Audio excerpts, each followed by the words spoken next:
Yo no sé si sabréis que la mejor forma de unir a un país, de unir a un pueblo, es buscar un enemigo común, ¿verdad? Eso es una de las cosas que siempre se ha dicho, que lo mejor para unir a la gente es el luchar todos contra alguien. Y nuestro enemigo común siempre ha sido a lo largo de la historia la pérfida Albión. De hecho, ellos dijeron, creo que fue en el siglo XVII, cuando un parlamentario británico dijo que los españoles eran los enemigos de los ingleses, pero no porque sí, sino por la providencia divina. Era una época en la que España le daba en las costillas a Inglaterra cada poco y estaban un poquito cansados de perder todas las batallas, a pesar de lo que hablamos hace unas semanas del tema de la Armada Invencible, la llamada, mal llamada Armada Invencible, que fue la grande y felicísima Armada de Felipe II. Bueno, pues de eso vamos a hablar hoy. Vamos a hablar de la época en la que nosotros a Inglaterra le dábamos en las orejas continuamente y a pesar de ello, Inglaterra siempre dijo que era mentira, que ellos eran la gran vencedora de todas las batallas, a pesar de que siempre volvían a casa con el rabo entre las piernas, bueno, entre los palos, Mesana y Bauprés. Para eso tenemos, como siempre, con nosotros a nuestro especialista en cosas de violencia, ¿verdad? En cosas de guerra, en cosas de matar, en cosas de pelearse, que es nuestro amigo desde Granada, Juan Barroso, que ya me escucha sonriendo. Buenas noches, Juan. Buenas noches, José. Hombre, en cosas de violencia suena un poco fuerte, pero vamos, que en cosas guerreras, ¿no? En cosas de puñetazo. Oye, el otro día Sí. en las Ucronías hablábamos de Felipe II y de qué hubiera ocurrido si hubiéramos vencido a la pérfida Albión y hubiéramos hecho prisionera a la reina Isabel de Inglaterra. Al final llegamos a la conclusión de que igual no hubiera pasado nada mucho más diferente, muy diferente de lo que ha ocurrido ahora. Pero sí que es verdad que a lo largo de la historia a Inglaterra con Inglaterra nos ha unido o nos ha desunido una rivalidad, digamos, por encima de todas las épocas y de todos los reyes. Los ingleses y los británicos, incluso a día de hoy, a pesar de todo, bueno, fíjate, nos llamaban pigs, ¿verdad? Portugal, Inglaterra, Grecia and Spain. No nos dejan entrar en su sitio, luego vienen aquí de vacaciones y se portan como lo que son, auténticos hooligans. Es decir, esa relación de amor-odio, ¿verdad?, siempre nos ha acompañado. Sí, pero no solo en los temas de Terracita de Benidorm o de Benalmádena, no, verás. Me viene a la cabeza el tiempo que yo pasé en la Armada Española, porque yo me acuerdo que, bueno, aparte de gustarme siempre el mar, yo me gustaba cuando estaba destinado en el barco, había muchos fines de semana porque te tenías que quedar, ¿no? Y yo era muy aficionado a este tipo de lectura de batallas navales y demás. Había gente en la Armada que lo relataban bien. Y yo muchas veces sacaba delante de un café por las tardes de los domingos el tema delante de suboficiales y demás, y a algunos sí entraba al trapo, pero no todos querían hablar del tema. O sea, tú fíjate que han pasado años y es un tema que no gusta. O sea, hay calado en la Armada una sensación, un sentimiento de que no gusta recordar las derrotas y menos las victorias. Yo siempre he creído que eso es un error. Quizá porque la última vez que nos enfrentamos con los británicos fue en Trafalgar y nos dieron en toda la torre. Y también porque después de eso fueron nuestros aliados contra Napoleón y si no hubiera sido por su ayuda seguramente Napoleón se hubiera quedado aquí más tiempo. Tal vez por eso, tal vez porque no lo hemos superado. Sí, yo creo que no lo hemos superado, porque fíjate tú, todos los aficionados a estos temas, pues recordamos batallas, sobre todo las perdidas. No sé por qué siempre se recuerda las perdidas, como la de Trafalgar, como tú bien has dicho, la de Cabo San Vicente, o mismamente el amigo Francis Drake arrasando Cádiz, ¿no? Pero ha habido muchísimas ocasiones en las que a los ingleses les hemos dado la suya y las de bombero, ¿no? Yo sí me gustaría, José, antes de comenzar, sí que quiero dedicar un cariñoso recuerdo, aunque después sé que vamos a hablar de él, alguien que fue una pesadilla para Inglaterra y su Royal Navy, ¿no? Y que consiguió infligir una de las más humillantes derrotas que ha sufrido esa nación. Y el personaje, como nos podemos imaginar, pues no puede ser otro que Don Blas de Lezo y Olavarrieta, que ha sido el mejor estratega naval de todos los tiempos que ha tenido España. El lugar es Cartagena de Indias y la batalla se conoce como el sitio de Cartagena o la guerra de la oreja de Jenkins. Un poco más tarde sí que dedicaremos una parte del podcast a recordar con orgullo aquella gesta porque la verdad es que lo merece.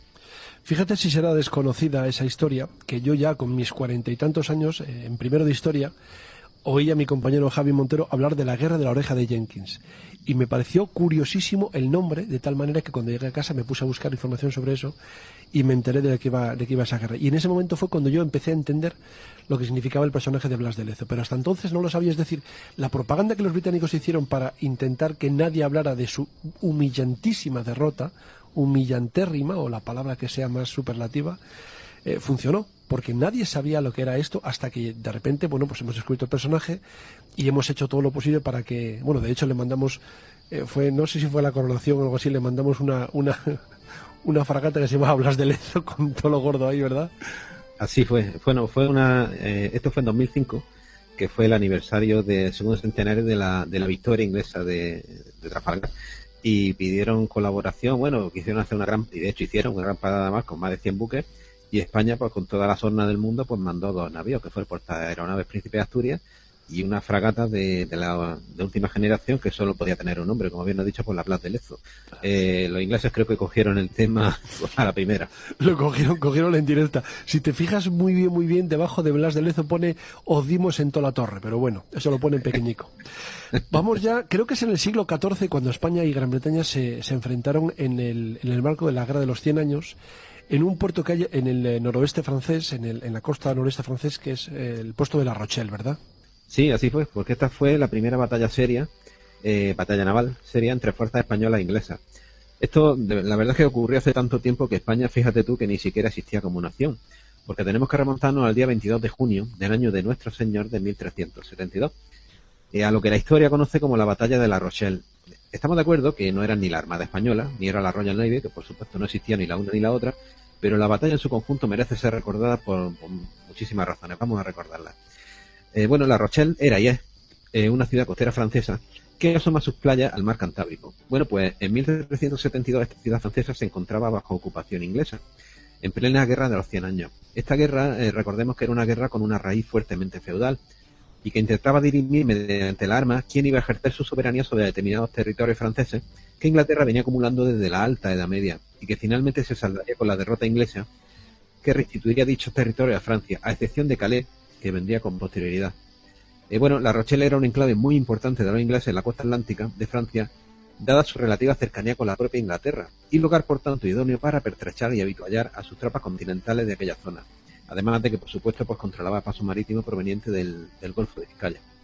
Fíjate si sería importante el puerto de La Rochelle, que creo recordar que he leído en algún sitio que era el puerto principal de los templarios, de los caballeros templarios. Una cosa muy curiosa porque muy extraño que los templarios, manejando como manejaban todo el ámbito del Mediterráneo, su puerto principal fuera el puerto de La Rochelle, que estaba en el Atlántico.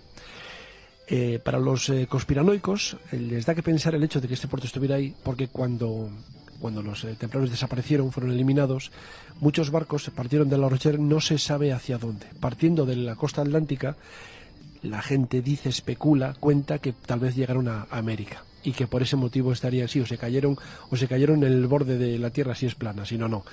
Dicen que llegaron a América. Es un puerto importantísimo y lo ha sido durante toda la historia. Pues mira, un día, ya que lo has recordado, el tema de la huida, de la salida templaria, sí que podíamos quizá un día tocarlo, ¿no? Porque se dice que desembarcaron sus tesoros en un sitio que se llama la Isla del Roble. Esto está, si no mal no recuerdo, en Terranova, que por lo visto hay un pozo tremendo. En fin, tiene su historia, ¿eh? Y además han hecho como media docena de series El tesoro de la isla de Treasure of Oak Island, la isla del Roble. Venga, vamos a ello. No, hombre, vamos a ver, escúchame, que no hay nada, déjalo, no busques más. Te va a caer al final en el agujero.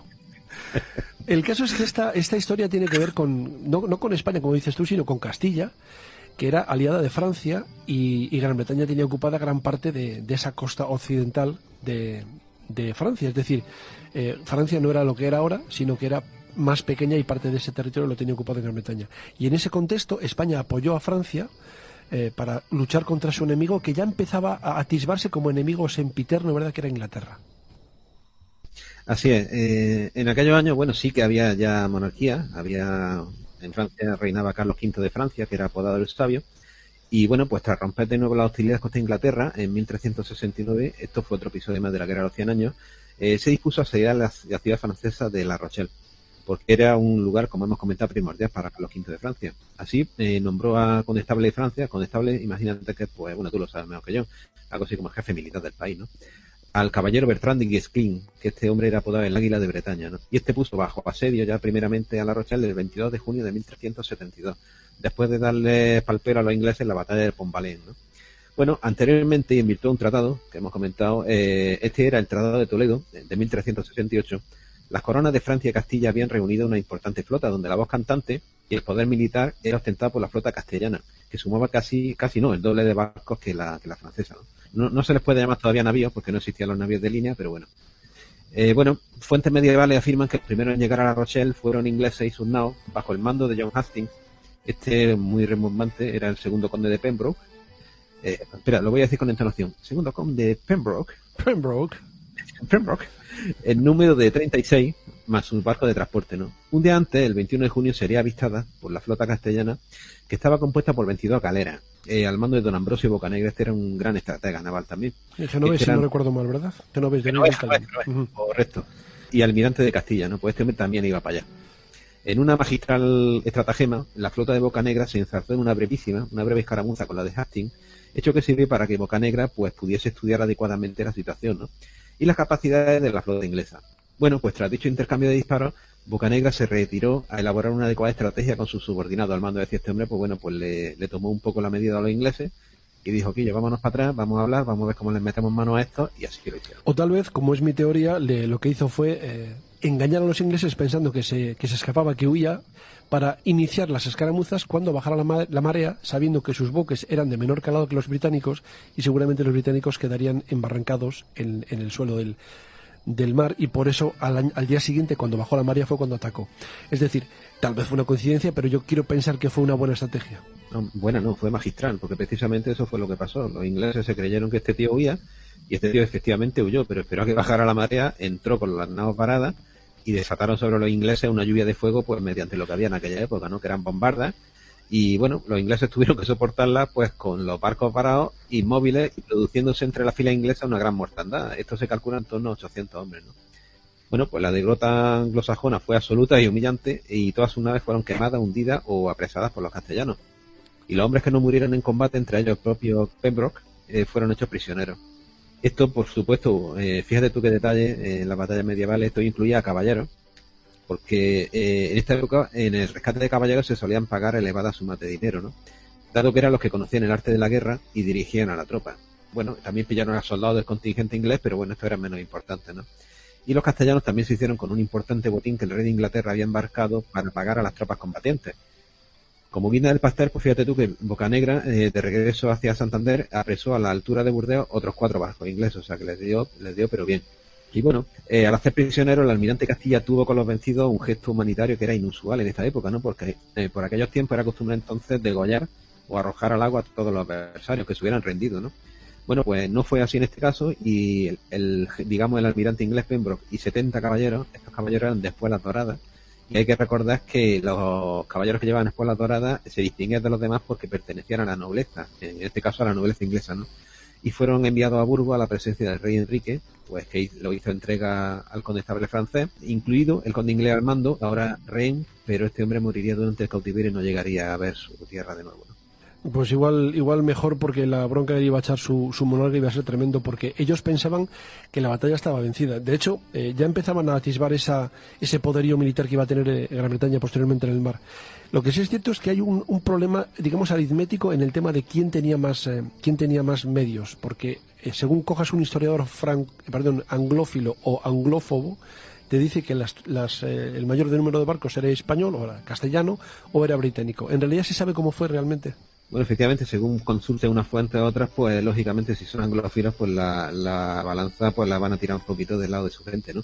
Pero realmente yo creo que lo determinante en estas batallas no fue el número de barcos, porque aunque los ingleses hubieran llevado el doble, estaban varados en el fondo, ¿no? Las galeras españolas tenían menor calado, más maniobrabilidad y lo hubieran barrido igualmente, ¿no? Quizás con un poquito de más esfuerzo, y lo único que hubiera pasado es que hubieran cogido más prisioneros. No creo que fuese determinante el número de barcos ingleses.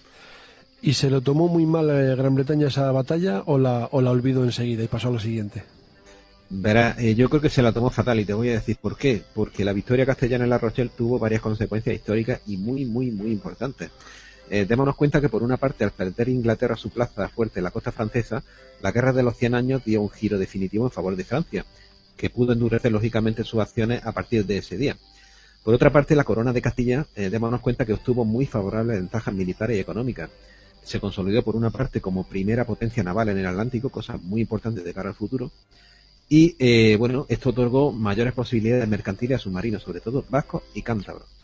El comercio, por ejemplo, entre Inglaterra y Flandes se interrumpió a causa de la guerra, y ahora sería Castilla la que entrase en esa parcela y sustituyese en esta actividad a la derrotada Inglaterra. Los ingresos, lógicamente obtenidos de estas exportaciones, propiciaron unos económicos castellanos sin par, ¿no? Y démonos cuenta también que Burgos se convirtió en una de las ciudades más importantes de Europa occidental. Asimismo, pues, por ejemplo, la victoria en La Rochelle es considerada por muchos historiadores como el punto de partida del expansionismo castellano, que daría un importantísimo giro a la Reconquista. culminándose, lógicamente, pues en enero de 1492 con unos señores que entraron y se acamparon aquí cerca de mi casa, con la victoria definitiva sobre el Islam y la toma de Granada, que era la última plaza musulmana que resistía. Y, por supuesto, la apertura de nuevas tierras con la exitosa expedición de Colón. Es decir, yo creo que la victoria de La Rochelle dio tanto palpero a los ingleses que realmente benefició a los franceses por un lado, pero es que a Castilla la catapultó hacia adelante, ¿no? Y yo creo que incluso se podría decir que la España reunificada debe quizá a lo mejor me pasa un poco, ¿no? Pero debe su nacimiento a la victoria de La Rochelle. Tal vez como debe su nacimiento no, pero sí que fue una de las primeras piedras en el edificio del imperio, del futuro imperio español, que alcanzaría, me imagino que su grandeza o su mayor expansión no fue con Felipe II, sino con Felipe IV, si no recuerdo mal bien. En todo caso, fue un imperio poderoso que comenzó a... Y van pasando los años, corre el tiempo, corren las décadas, pasan los reyes católicos, llega Felipe II y dice, bueno, pues voy a recuperar a Gran Bretaña para la corona, para la religión cristiana católica, porque yo soy el faro de Occidente, o soy el faro de la cultura de la religión romana. Y ocurre lo que ocurrió, que fue que la grande y felicísima armada, la Armada Invencible, se choca de frente con los blancos acantilados de Dover, por razones que no vienen al caso, pero que básicamente serían el hecho de que hubo unas tremendas tormentas en aquella zona, en aquel momento, y sobre todo al hecho de que el almirante, que era don Álvaro de Bazán, el hombre que nunca perdió una batalla, murió poco antes en Portugal y se le atribuyó el mando de la tropa, yo creo que fue al duque de Medina Sidonia, si no recuerdo mal. Duque de Medina Sidonia no sabía casi ni nadar, sería un gran estratega en tierra, pero en el mar no era muy ducho, y la verdad es que nos dieron pal pelo. ¿Perdimos la guerra? No perdimos la guerra como dijimos el otro día, es decir, esa guerra continuó, la guerra anglo-española continuó, acabó con el Tratado de Londres, si no recuerdo mal, un tratado que fue tremendamente beneficioso para España. ¿Por qué acabó con el tratado? Pues porque después de la Armada Invencible, dado que España había perdido lo mejor de su flota, los británicos pensaron tomarse cumplida venganza de las afrentas anteriores y mandaron para aquí su propia armada, la contraarmada. ¿Y qué fue lo que pasó, Juan? Bueno, pues lo que pasó fue primero que los ingleses, que siempre han sido unos maestros en marketing, pues nos hicieron al resto del mundo olvidar aquello, ¿no? Fue en su momento una derrota como un piano que se tuvieron que tomar los ingleses, ¿no? Bueno, este hecho que pasó, digamos, de olvido, esto tiene su nombre, esto se llama una damnatio memoriae, o lo que es lo mismo, una intervención política intencionada para que la severa derrota sufrida por la Armada inglesa quede olvidada, y la verdad que se salieron con la suya.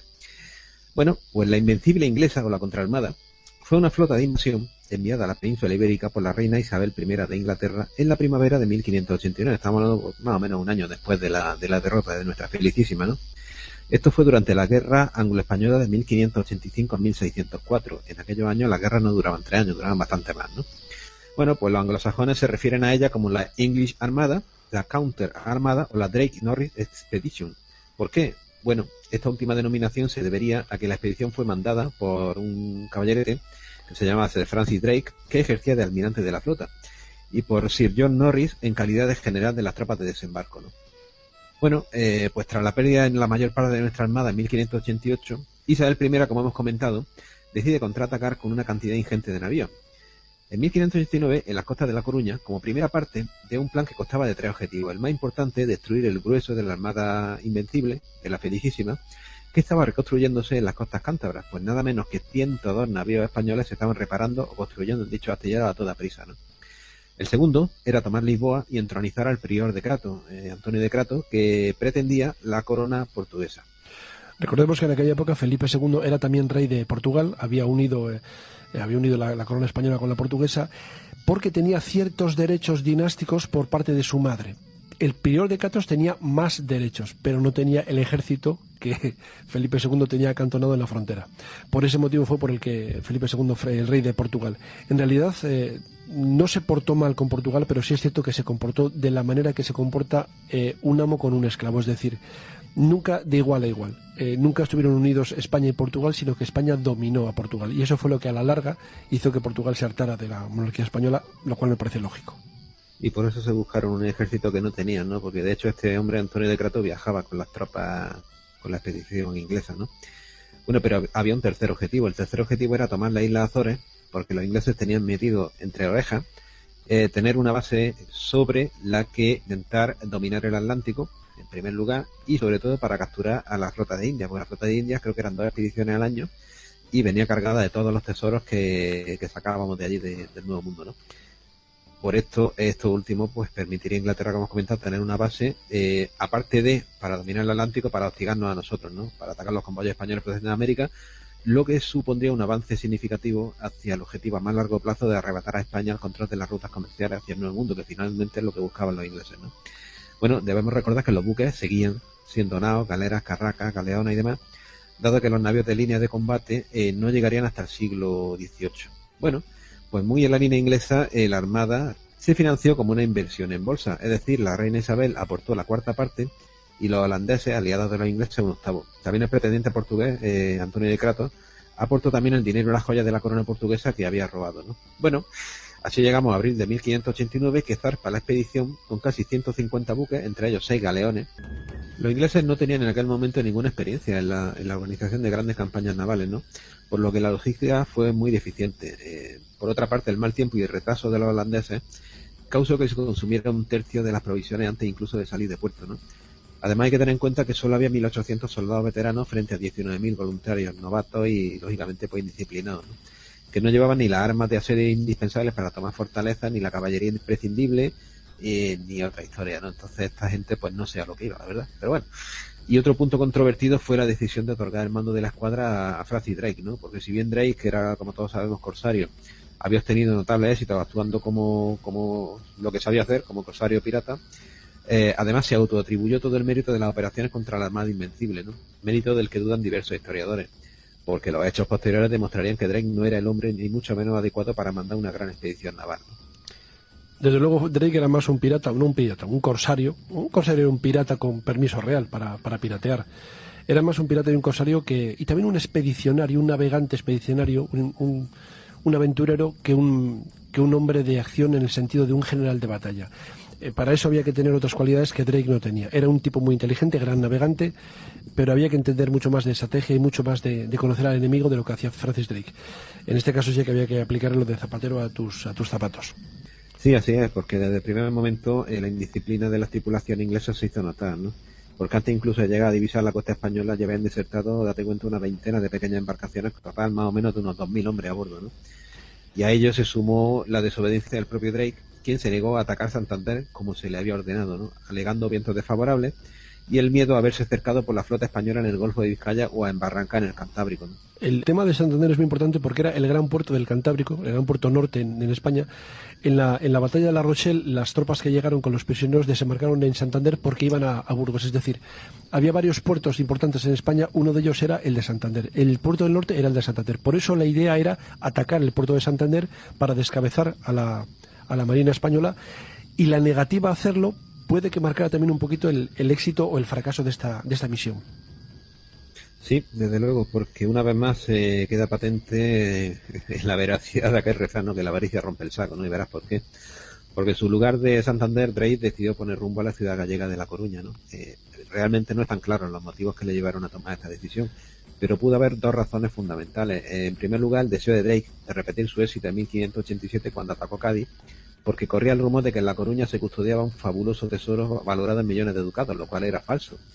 Y por otra parte, La Coruña era base de partida de numerosas flotas españolas, por lo que poseía grandes reservas de víveres. Esto sí que lo tenía el tesoro, ¿no? Pero este tío iba por lo que iba, ¿no? Y la avaricia pues pudo con él. Al final sale el pirata que llevaba dentro, ¿verdad? Así es. Bueno, el ataque a La Coruña la verdad es que fracasó ante la increíble tenacidad y valentía de los coruñeses, ¿no? Entre los que se encontraba, la heroína popular coruñesa por excelencia, doña María Mayor Fernández de la Cámara y Pita, más conocida como María Pita. La leyenda, cuenta que la mujer enardeció a sus vecinos al grito de "quien tenga honra, que me siga". Y secundada por Inés de Ben, una mujer igualmente arrojada, que resultó herida en la batalla, emprendió el ataque contra los invasores, ¿no? Bueno, la leyenda cuenta que, muerto su marido en los combates, cuando un alférez inglés arengaba a sus tropas al pie de las murallas, doña María se abalanzó sobre él con una pica y lo atravesó, arrebatándole además el estandarte, lo que provocó el derrumbe definitivo de la moral de los atacantes. Yo no sé si esto fue verdad, pero suena bien, ¿verdad? Yo creo que no dijo quien tenga valor, dijo quien tenga otra cosa, que me siga. El tema de las mujeres en las batallas, tipo Agustina de Aragón, etcétera, etcétera, también en el 2 de mayo de Madrid, el tema de las mujeres españolas siempre ha sido tremendo, ¿verdad? Tienen tanto valor como los hombres, si no más. Yo creo que fue verdad. Y si no fue verdad, tenía que haberlo sido. Yo conozco mucho a las personas, a las mujeres gallegas. Yo soy 3/4 partes de mi sangre gallega. y ahí hay mujeres que dan sopas con hombre a los tíos. Hay mujeres, no en el sentido de valentía, sino también en el sentido de trabajo, por ejemplo, de inteligencia, de capacidad, de responsabilidad. En todo eso son no voy a decir que mucho mejores, pero son por lo menos iguales que los hombres. Que en aquella época fueran así, no me extrañaría lo más mínimo, de verdad. El caso es que María Pita arengó de tal manera que, como decía, yo no sé si era Mao o era su segundo, gato blanco, gato negro, lo importante es que cace ratones. Dijera lo que dijera quien lo dijera, al final lo importante es que se ganó la batalla. Se ganó desde luego en la batalla de La Coruña. Lo que pasa es que los ingleses tampoco se dieron por vencidos, porque salieron de allí con el rabo entre las patas y se dirigieron a Lisboa, donde también fueron vencidos, acabando la operación en una total derrota sin precedentes para los ingleses, ¿no? Y constituyendo un rotundo fracaso, pues, de dimensiones perfectamente comparables a los de la famosa Armada Invencible, la Felicísima, ¿no? Lo que pasa es que estos también pues lo taparon. Bueno, ¿esto qué provocó? Pues bueno, que España rehiciera su flota, que rápidamente incrementó su supremacía marítima hasta extremos incluso superiores a los de antes de la Armada Invencible o Felicísima, y dicha supremacía pues duraría casi medio siglo más, durante los cuales la flota española pues la verdad es que ejerció la hegemonía en los mares. Ya era importante los mares porque España ya tenía aquellos dominios en el Nuevo Mundo y tenía que proteger con sus barcos, con su armada, tenía que proteger aquellos tesoros que eran la base de su economía. Lo sería entonces y lo sería más adelante y lo fue casi hasta el siglo XIX.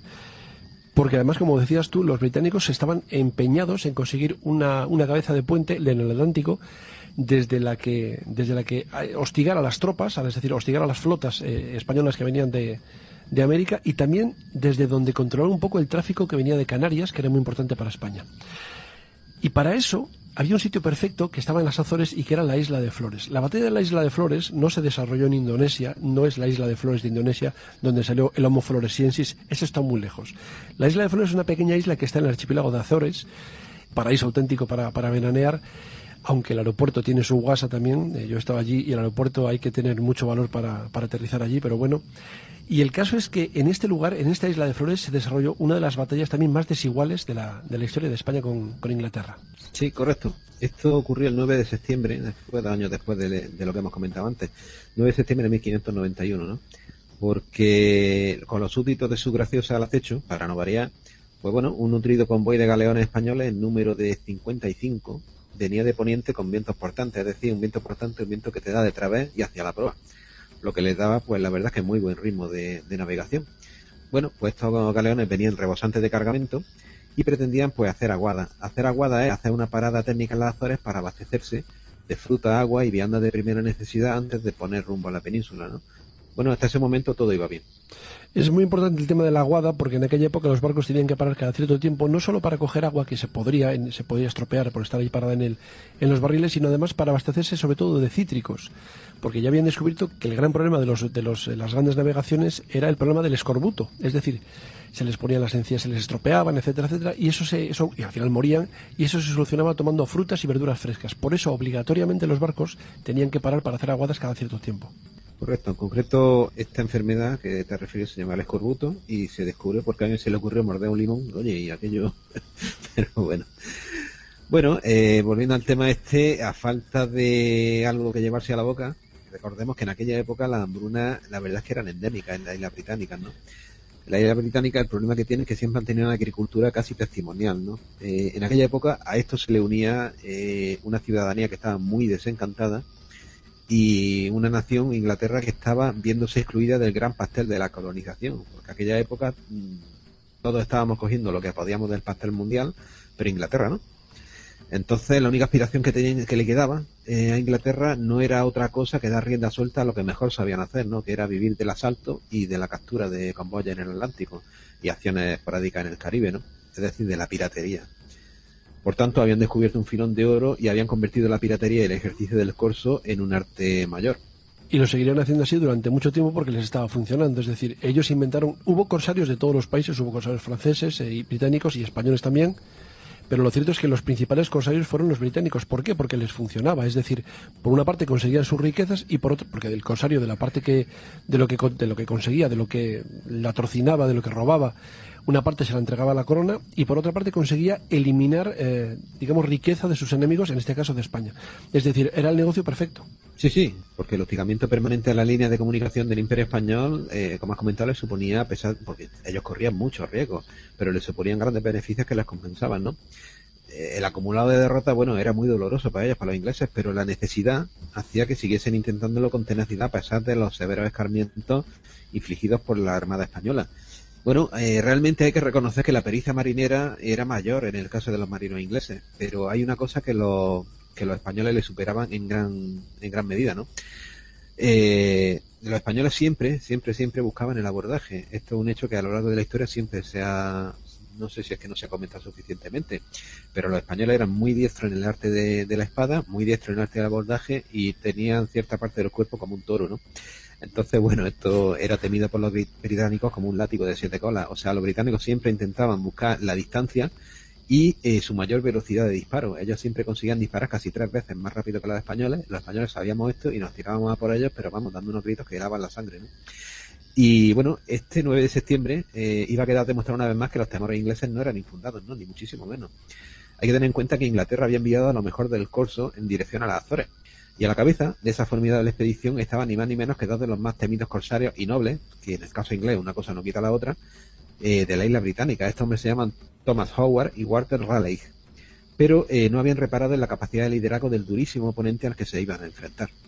Walter Raleigh, además, es un tipo muy interesante porque se cuenta que fue uno de los pretendientes de la reina virgen, de la reina británica, y que ella le dio calabazas y él nunca lo superó. En realidad, también se habla de que fue el que estableció la primera colonia en Virginia y le puso el nombre de Virginia por Isabel I, que le había dado calabazas. Sino Isabel I, la inaccesible, diría yo. Pues la verdad es que sí.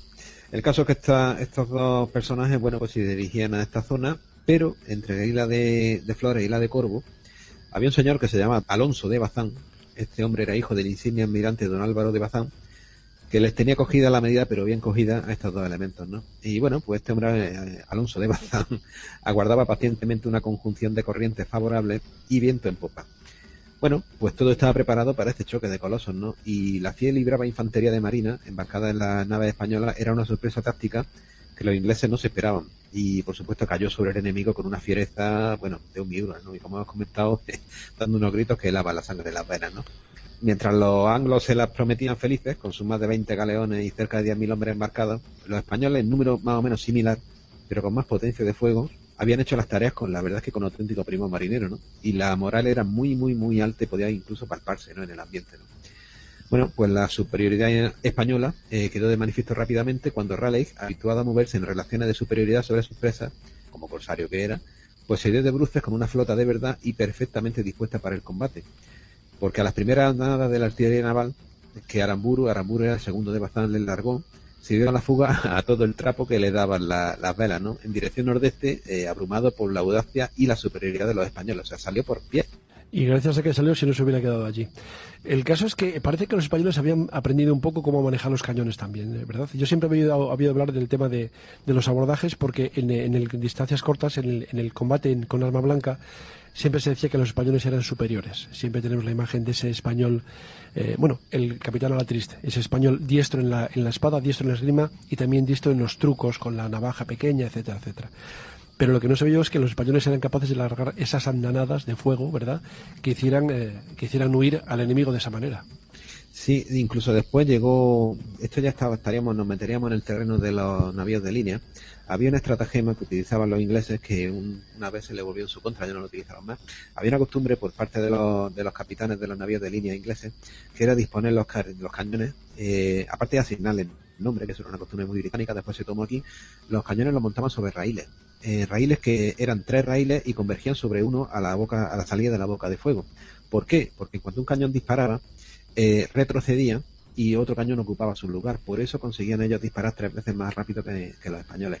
¿Cuál era el problema? Que cuando aprestaban los cañones, porque podíamos verlo entre banda y banda del barco, cuando aprestaban los cañones a una banda del barco para disparar más rápido, si combatían o el comandante español era más hábil que ellos en pericia marinera, era complicado, pero había casos, se le podía situar perfectamente al otro lado con la panza del barco casi descubierta y largarle una andanada que los mandaba al fondo.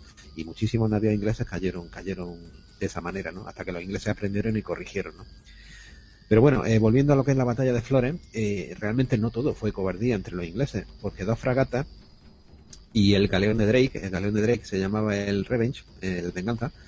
A la sazón, Drake fue condenado en Inglaterra al ostracismo por una humillante acumulación de incompetencias. Pues la verdad es que plantaron cara ante la adversidad, ¿no? A sabiendas de que estaban perdidos. Bueno, al atardecer de aquel día 9 de septiembre, 2 de los galeones ingleses, el Forsyth y el Golden Noble, tenían vías de agua importantes y razonablemente pues buscaban el amparo de la noche para huir.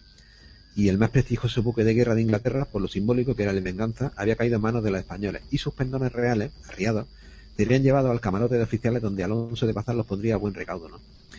Bueno, la batalla de la isla de Flores, en los confines de las Azores, donde el Atlántico realmente más duro solo deja pasar a los marinos más bragados, no fue una batalla, realmente pienso yo, en el sentido estricto, sino más bien una cacería casi a placer, ¿no?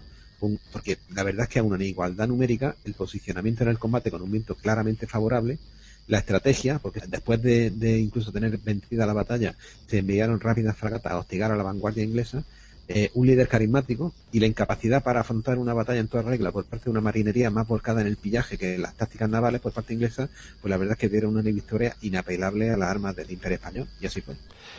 Lo bueno de todo esto es que sacamos una consecuencia, es decir, de esos barcos que se apresaron, los españoles se dieron cuenta de las ventajas que tenían la marinería, es decir, los barcos británicos sobre los españoles. Es que ahora cuando has dicho lo del tema de los 3 raíles sobre los que montaba el barco, el cañón, me he acordado de un personaje que se llamaba Jorge Juan y Santacilia o algo así, que fue un espía, así como te estoy diciendo, fue el primer espionaje industrial que se hizo. Fue un tipo mandado de España por Carlos III, si no recuerdo mal, hacia 1750, yo creo, por esa época más o menos, te hablo de memoria.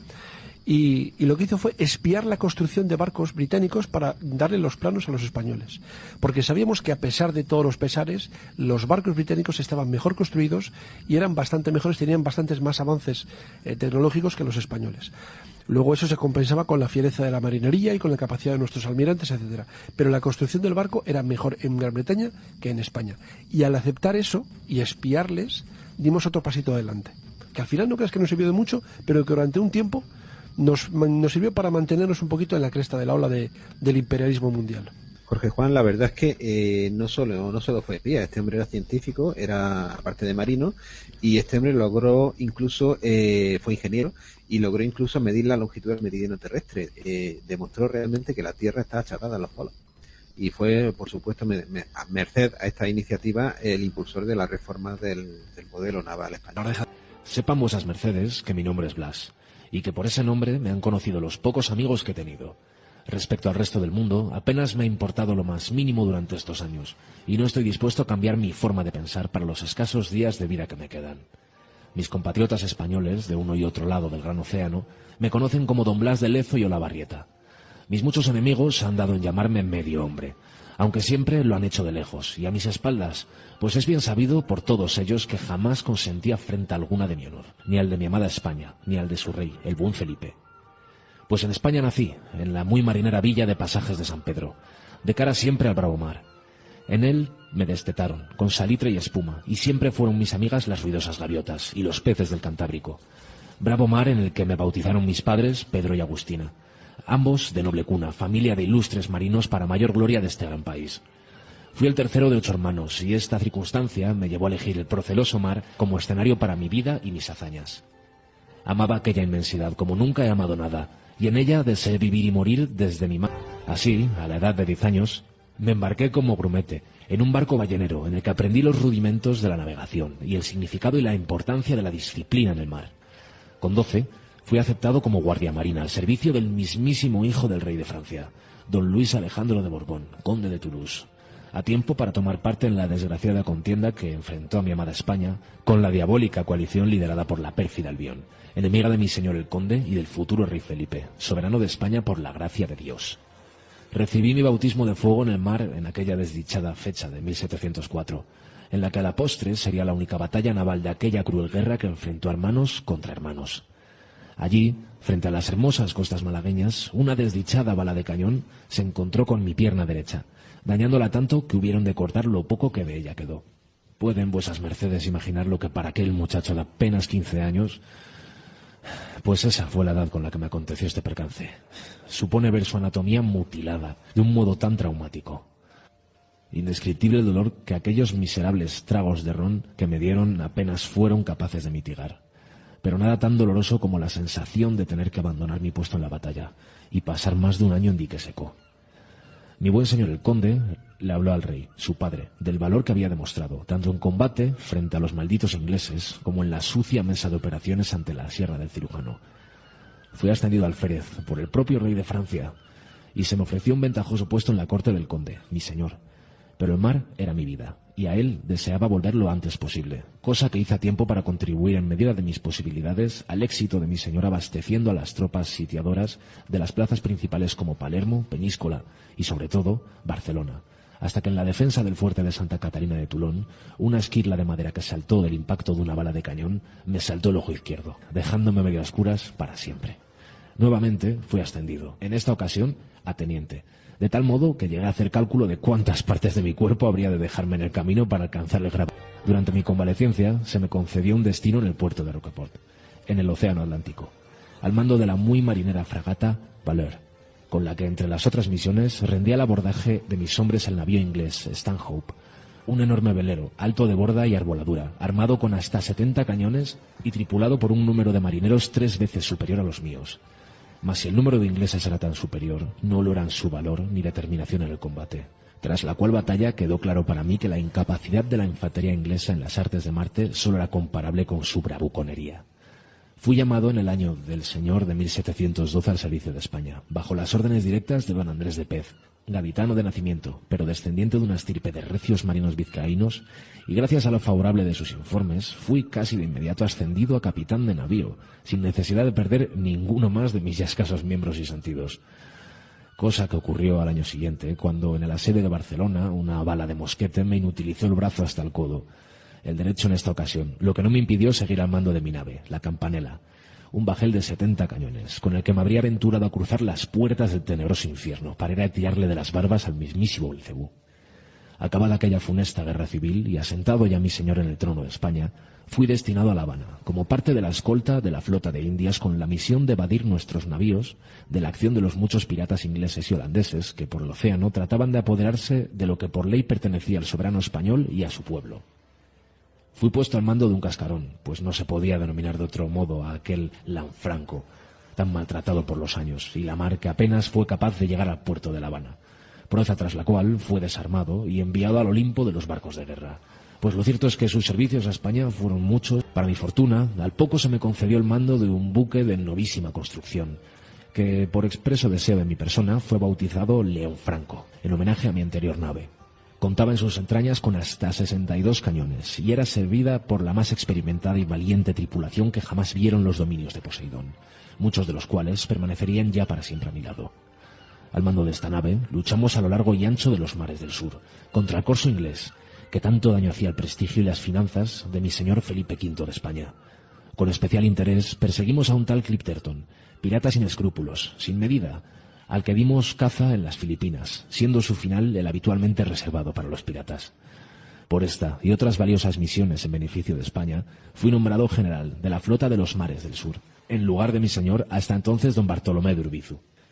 Mas no crean vuesas mercedes que aquella flota, con ser valiente y marinera, merecía tan rimbombante nombre, pues en realidad eran apenas 4 destartalados barcos los que teníamos a nuestro servicio para defender los muchos intereses de España en aquel inmenso y peligroso océano.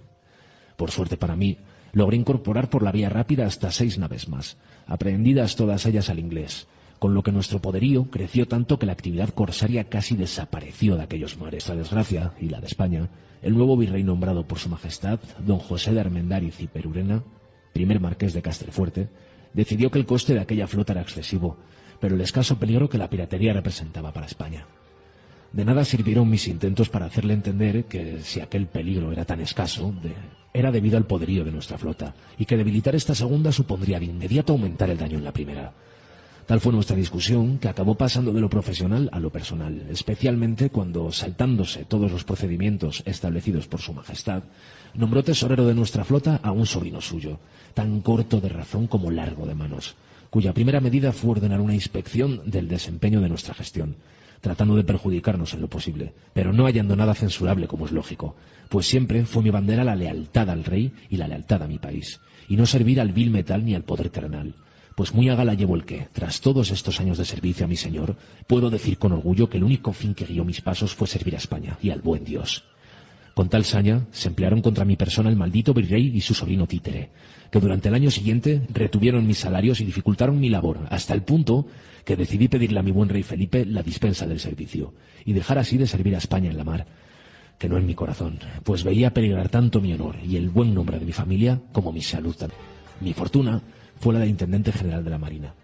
A la sazón, don José de Patiño y Rosales, gentilhombre de probada eficacia y honestidad, no aceptó mi renuncia y me otorgó un destino lejos de aquella caterva de ladrones sin escrúpulos que decían servir a España, pero que no servían a otro dios ni rey que a sus propios bolsillos. Fui nombrado comandante en jefe de la escuadra española en el Mediterráneo, con la misión expresa de recuperar el prestigio y los territorios perdidos por España tras la desgraciada guerra que situó a mi señor francés en el trono de España. Tomé el mando de la nao capitana de esa flota, la Real Familia, en la que hice junto a la enseña de mi rey y la de mi país el blasón familiar del que me hizo obsequio su majestad en persona, siendo mi primera misión la de escoltar al infante don Carlos hasta los territorios de Nápoles y Sicilia, donde reinaría por la gracia de Dios para mayor gloria de él y de España. Tras esta sencilla escolta, fui requerido para convencer a los genoveses de que devolvieran a mi señor lo que le adeudaban, y que alcanzaba ya los 2 millones de pesos. Dineros con los que financiar una expedición contra los piratas berberiscos que asolaban el sur del Mediterráneo y que tenían secuestrada la ciudad de Orán. No fue difícil convencer a los genoveses de que se rascaran la bolsa, ni tampoco lo fue en exceso expulsar a los infieles de aquella ciudad norteafricana. Si bien su rey y señor peleó bien y se batió bravamente en retirada hasta quedar al abrigo de una bahía protegida por 2 muy bien artillados castillos, mas nada podía con la determinación que los míos, y que con la ayuda de nuestro Señor Jesucristo pudimos tomarle prisionero y reducir a escombros ambos 2 castillos. Regresé por un tiempo a España, a la bella ciudad de Cádiz, orgullo de fenicios, romanos y españoles, desde la que organicé la escolta para la flota de Indias, arribando a tierras del Nuevo Mundo, sin mayores novedades que un par de escaramuzas, con sendos navíos corsarios que fueron puestos en fuga sin necesidad de entrar en combate. Tal era ya la fama de nuestras naves y la pericia de nuestros artilleros. En Cartagena de Indias recibí la orden de permanecer en aquellas tierras, con el encargo de preparar todo lo necesario para defenderla del más que probable ataque de los ingleses, pues nuestros espías en aquellas tierras hablaban claramente de la posibilidad de un ataque a gran escala, pues andaban muy soliviantados los ánimos de aquellos hijos de la Gran Bretaña, lugar hacia el que, como todo el mundo sabe, cualquier español que se precie debe mirar mientras va. Saludos, señores. Mi nombre es Estebanillo de Gonzaga y Bonasorte, y soy, para servir a Dios y a ustedes, soldado del glorioso ejército de su majestad el rey Felipe V, soberano de España por la gracia de él y para su mayor gloria. Me dirijo a España, casi de incógnito, con un encargo en mi faltriquera y un deseo en mi alma: limpiar el buen nombre de mi señor don Blas de Lezo y Olavarrieta, el marino más valeroso que vieron los tiempos y el hombre más injustamente vilipendiado de la historia de este canalla país. Fui destinado y llegué a Cartagena de Indias junto con otros 500 compañeros de armas, bajo el mando todos nosotros del nuevo virrey, el navarro don Sebastián de Eslava y Lazaga, gran militar de probada valía e indudable valor, veterano de los más terribles campos de batalla de Italia, África y el Nuevo Mundo. El motivo de nuestra llegada a aquella hermosa ciudad era la certeza que desde España había de que los ingleses, al mando de un barabucón llamado Vernon, se disponían a atacar los intereses españoles en aquellas tierras. Y en efecto, eso fue lo que ocurrió al poco de nuestra llegada. Pídeme vuestras mercedes que primero les cuente un poco cómo era esta hermosa ciudad española y cómo estaba fuertemente defendida por todos sus flancos. Cartagena de Indias era y es la joya de la corona española en el Virreinato de Nueva Granada. Ciudad clave en el comercio de ultramar, pues estaba usurpando poco a poco el lugar de la otrora poderosa ciudad de Portobelo, que era un lugar muy insalubre y de mucho más difícil defensa tanto por tierra como por mar. Situada en una bahía natural a la que solo se podía acceder por 2 lugares, conocidos con los descriptivos nombres de Boca Grande y Boca Chica, lugares estrechos y fácilmente defendibles, especie de paso de Termópilas, en los que con solo un puñado de hombres bien dispuestos y de cañones bien servidos era posible vedar el paso a ejércitos mucho mayores, máxime cuando el acceso por el continente estaba dificultado, si no imposibilitado, por una extensa porción de tierras pantanosas e impenetrables selvas que amenazaban con llevarse por delante a cualquiera que osara poner allí la huella de sus botas.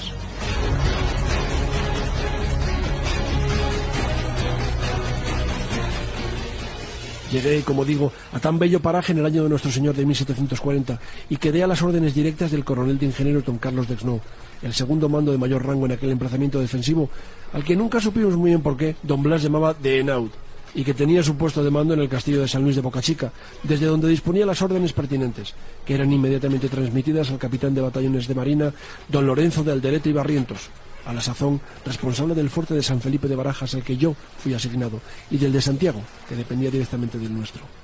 El fuerte de San Felipe pasaba por ser el último bastión de defensa de la ciudad, además de sus muy fuertes murallas, y allí, cómodamente apostados, esperamos la aparición en el horizonte de las velas britanas, cosa que ocurrió por Punta Canoas a mediados de marzo del año siguiente, el de 1741. Era un espectáculo digno de verse, pues todo el mar estaba cubierto de velas blancas como debió estarlo el mar griego frente a las costas de Troya, pues ante nuestros ojos se alzaba la mayor flota jamás reunida por nación alguna. Sin forzar la vista, contamos más de 130 velas, entre ellas las de casi 40 navíos de guerra, incluyendo 8 navíos de 3 puentes, auténticos colosos del mar, fortalezas móviles artilladas con hasta 100 cañones cada una. Tripulando aquella galerna 15.000 marinos hijos de la Gran Bretaña y otros 12.000 soldados de infantería de diversos orígenes, incluyendo como punta de lanza un batallón de negros macheteros jamaicanos cuya misión iba a ser alcanzar nuestro emplazamiento por tierra. Para oponer aquella marea humana y material, nosotros, bajo las órdenes directas de mi señor don Sebastián, apenas contábamos con más de 1.000 soldados y otro medio millar de infantes de marina, 600 marineros y unos 300 milicianos, todos ellos habitantes de la propia ciudad, novatos en el arte de la guerra, pero con gran predisposición para la violencia, además de un grupo de poco más de 600 indios armados con arcos y flechas.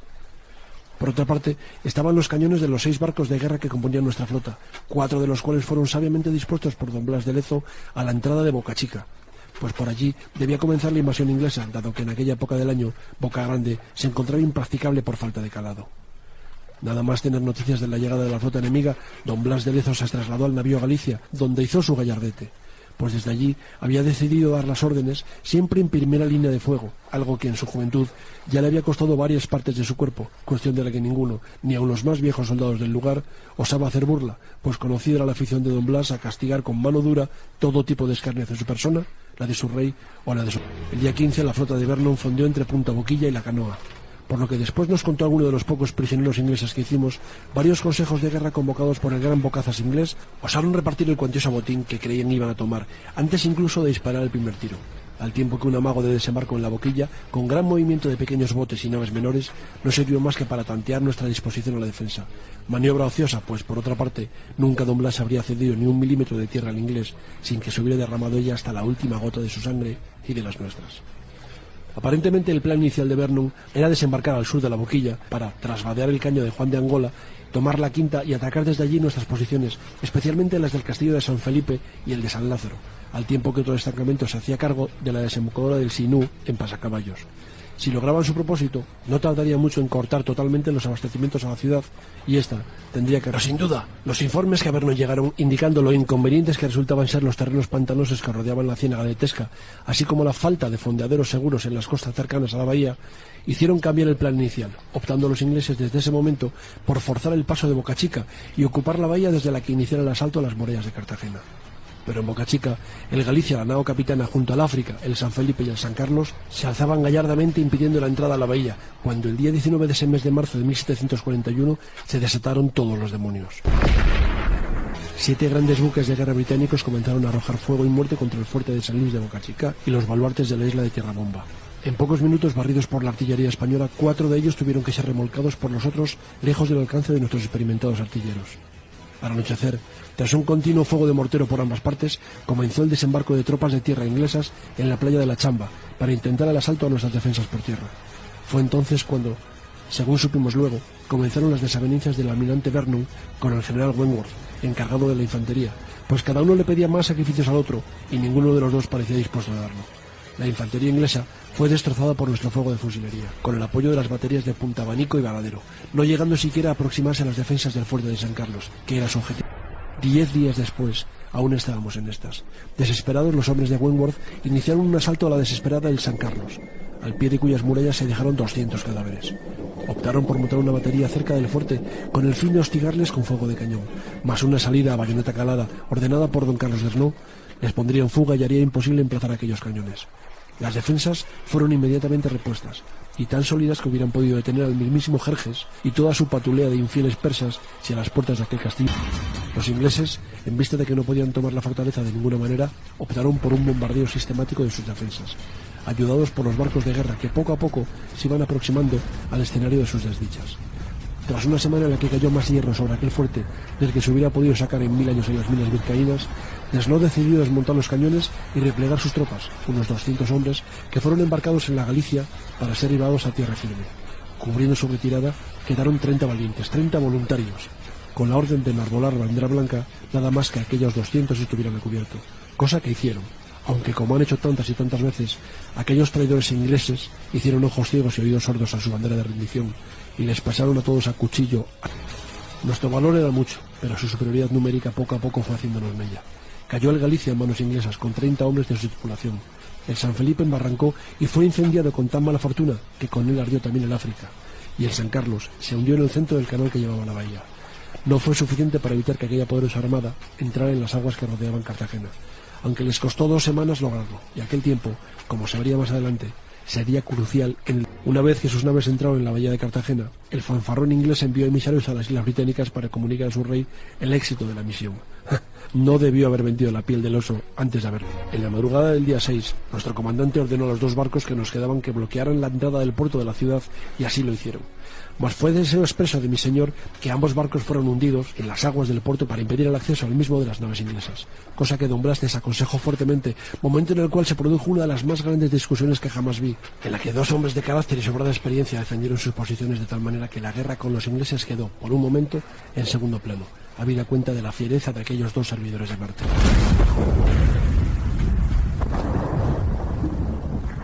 Finalmente, la voluntad del rey se impuso y ambos barcos fueron dinamitados y hundidos en el puerto, con tan mala suerte que uno de ellos, el Conquistador, apenas quedó dañado y fue remolcado por navíos ingleses fuera del puerto, y el otro, el Dragón, se hundió tanto que apenas dificultó el paso de los barcos de Vernon.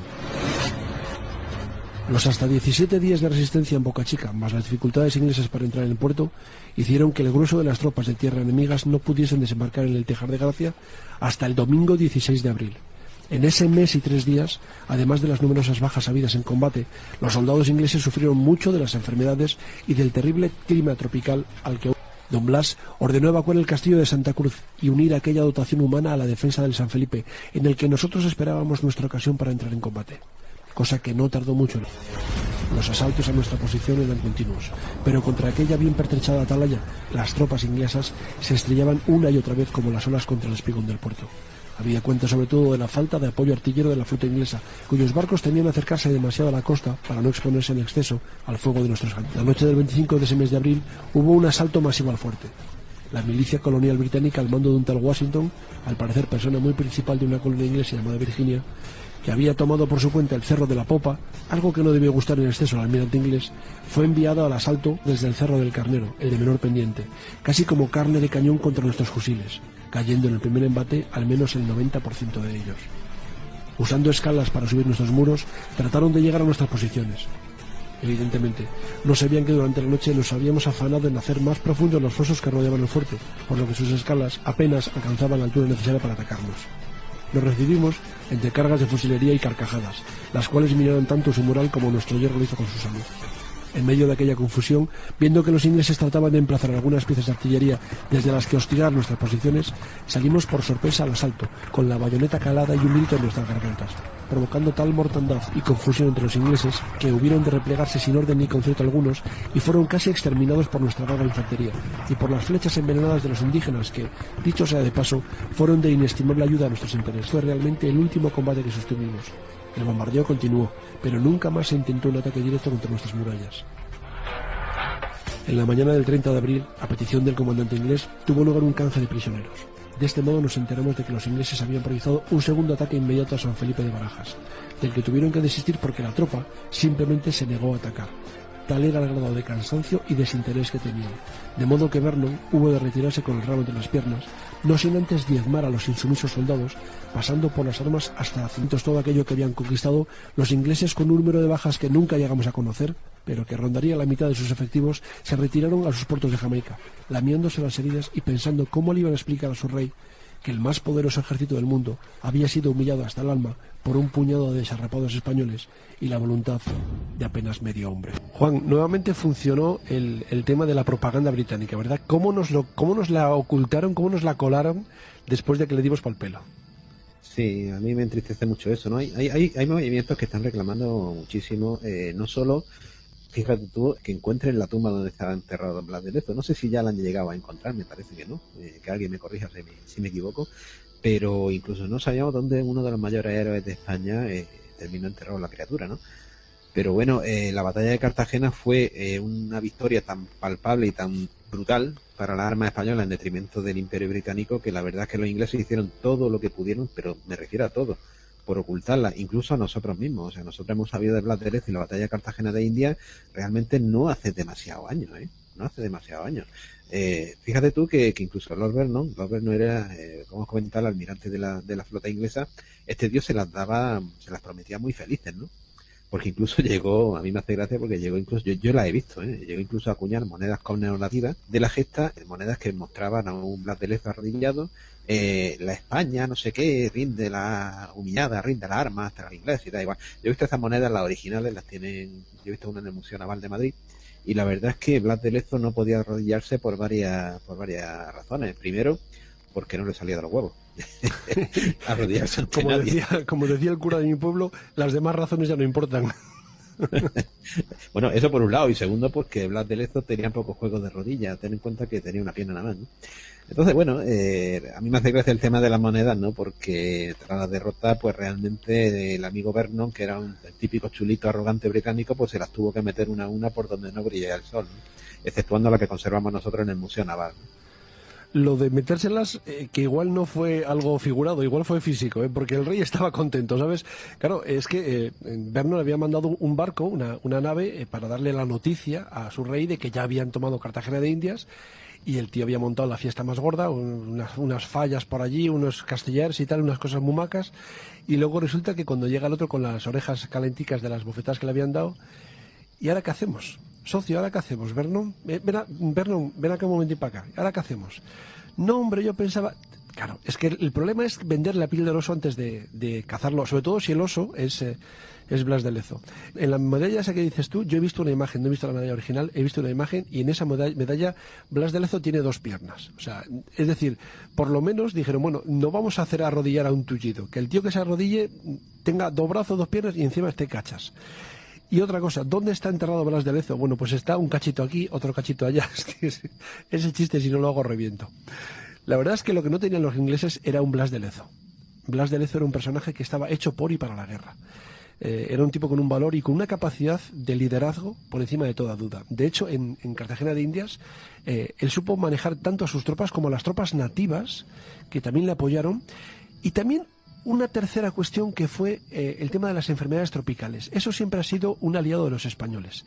Bueno, las enfermedades que llevamos a América, es decir, los conquistadores llevaron allí, pues eso, la viruela, el sarampión, etcétera, y cuando ya nos hicimos a aquellas enfermedades de allí, de la zona tropical, las empleamos contra los británicos, que no estaban acostumbrados a esos problemas. Entonces también muchos murieron de enfermedades tropicales. Fue una defensa por encima de toda duda, por encima de toda la fama que pueda tener, una defensa encarnizada y sobre todo muy inteligente. Siempre se habla de las Termópilas, se habla también de Aníbal, se habla de los elefantes en los Alpes, pero no se habla de esta batalla que fue tremendamente desigual y fue vencida por Blas de Lezo contra todo pronóstico. Sí, yo incluso animaría a todos los oyentes que quieran, ahí en Facebook hay un montón de iniciativas para que se haga una película sobre Blas de Lezo. Yo la he firmado y animo a todo el mundo a que haga lo mismo, ¿no? Porque la verdad es que este hombre se lo merece. Si hubiera sido americano, habrían hecho, fíjate las películas que han hecho de Custer, y era iba a decir un mierda, pero no lo voy a decir, era un figurín. Un inútil. Bueno, vaya. Tenía 2 Gatling y las dejó ahí en casa y no se le fueran a manchar de polvo, no fastidies. Con 2 Gatling, una por cada esquina, vamos, hombre, Quillo, te faltan balas. El caso es que Blas de Lezo ha sido nuestro protagonista de este cachito, pero no ha sido el último, porque después de todo esto, el amigo Nelson, ¿verdad? Nelson, ese gran almirante, el gran almirante, el epítome de la caballerosidad y de la capacidad británica en el mar, dijo, voy a cogerme un vuelo y me voy a ir a Canarias de vacaciones. Voy a ir a Tenerife a echar ahí un ratico en en las Verónicas, en el sur. Sí, sí, correcto, sí, porque seguramente, bueno, la mayoría de los turistas británicos que hoy sí que vuelan a disfrutar del paraíso en la tierra, que son las Islas Afortunadas, pues desconocen incluso a ellos completamente. Bueno, ellos quizás lo desconozcan menos que a nosotros, ¿no? Pero bueno, que en 1797 la pérfida Albión fue humillada por un general español. Este hombre se llamaba don Antonio Gutiérrez de Otero, ¿no? Con una histórica victoria ante el mejor estratega naval inglés de todos los tiempos, que era el bueno. Bueno, con la conquista de las Islas Canarias, el Imperio Británico seguramente hubiera adelantado casi un siglo la caída del Imperio Español, ¿no? Porque el control de este enclave estratégico hubiera permitido a Gran Bretaña asegurarse sus intereses económicos en el Nuevo Mundo y en la costa oeste de África, con lo que España realmente pues hubiese desaparecido del mapa geopolítico mundial. Bueno, pues la oportunidad de tomar Santa Cruz, que era la plaza más fuerte e importante y sede de la Capitanía General de Canarias, se presentó a comienzos de la primavera de 1797. ¿Por qué? Pues por una razón, porque la Armada española pues se encontraba bloqueada por la británica en la bahía de Cádiz, ¿no? Después de ser vencida, porque nosotros también hemos perdido batalla, hay que recordarlo. Esto fue el 14 de febrero de este mismo año frente al Cabo San Vicente, la famosa batalla, ¿no? Bueno, pues la oportunidad realmente la apreciaron de momento y clarísimamente tanto Nelson como su jefe directo, el almirante John Jervis, que este hombre era jefe de la flota del Mediterráneo, ¿no? Por tanto, bueno, pues siguiendo los planes del almirantazgo, en julio de 1797, la verdad es que una imponente flota de la Royal Navy, bajo el mando de Nelson, pues se presenta frente a Tenerife con 4 navíos de línea, que ya sí había navíos de línea, de entre 50 y 74 cañones, 3 fragatas, un cúter, que era un navío menor, y una bombardera, que sumaban cerca de 400 bocas de fuego, además de 3.000, más o menos, 3.700 soldados armados hasta los dientes. Estos tíos iban a lo que iban. Bueno, pues las intenciones estaban claras como el agua, ¿no? Conquistar las Islas Canarias. La operación era considerada por Nelson un simple paseo a la vista de las fuerzas que los españoles podían oponer. Otra vez la arrogancia inglesa, ¿no? La arrogancia pues se volvió en su contra, como veremos enseguida, ¿no? Porque la determinación, heroísmo y valentía de todo el pueblo tinerfeño, bajo el liderazgo ejercido por don Antonio Gutiérrez de Otero, dio al traste con las arrogantes aspiraciones del contraalmirante Nelson, ¿no? Y de paso, pues hay que recordar que dio al traste también con su brazo derecho, que terminó formando parte del fondo de la bahía de Santa Cruz, como preludio a otra batalla que le costaría la vida 8 años después entre las costas del Cabo Trafalgar. Nosotros perdimos esa batalla, pero Nelson perdió la vida, ¿no?